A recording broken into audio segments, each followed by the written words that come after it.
Bharatiya Janata party सदस्यता एटा हूँ नुआ कथा नुह आमर संगठन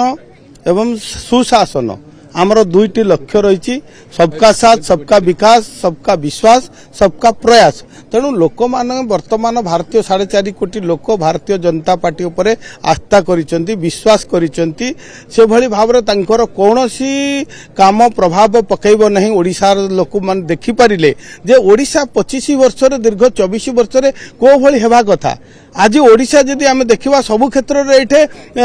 पछर अछि तांको किए मना करथिला विकास करिया पई तेणु से विकास कुआड़े गला लोक आग सरकार खोजुले गणतंत्र को खोजुले आमर गणतंत्र को से ध्वंस कर देइथिले तेणु आपण देखुछन आमर प्रिय मुख्यमंत्री को भली भाबरे जनतांकर कथा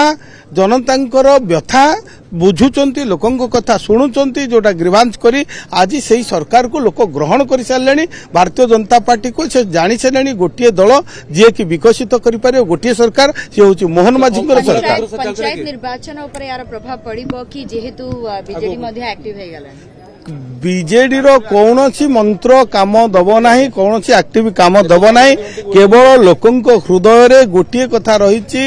लोकंक हृदय रे मोदी रही वर्तमान लोकंक हृदय जिणी सारे प्रिय मोहन माझी तेणु पंचायत इलेक्शन रे आपण मान देखिबे गोटे साइड वन साइड सुप हेबो भारतीय जनता पार्टी संख्या गरिष्ठतार विजय लाभ करिवो।